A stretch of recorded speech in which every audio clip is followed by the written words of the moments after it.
Hello everyone, how to Tuts back with another new video, and in this video I'll guide you how to change artboard color on Freepik Designer.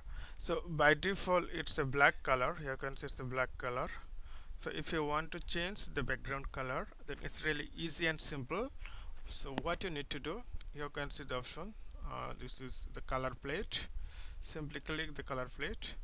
Then if you have the custom code, for example, if I go another tab and uh, best trending color code, so you can see this is the trending color code. If I want to get this color code, then I just copy it, then you can paste it here. So here you can see it's the trending color code.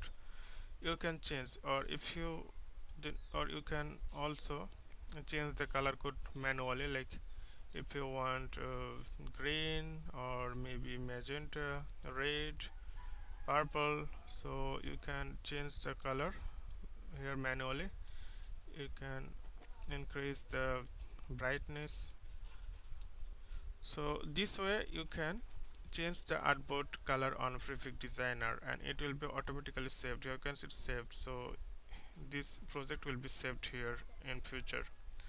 So okay friend, I hope this video is helpful. So today is no more, and see you in the next video.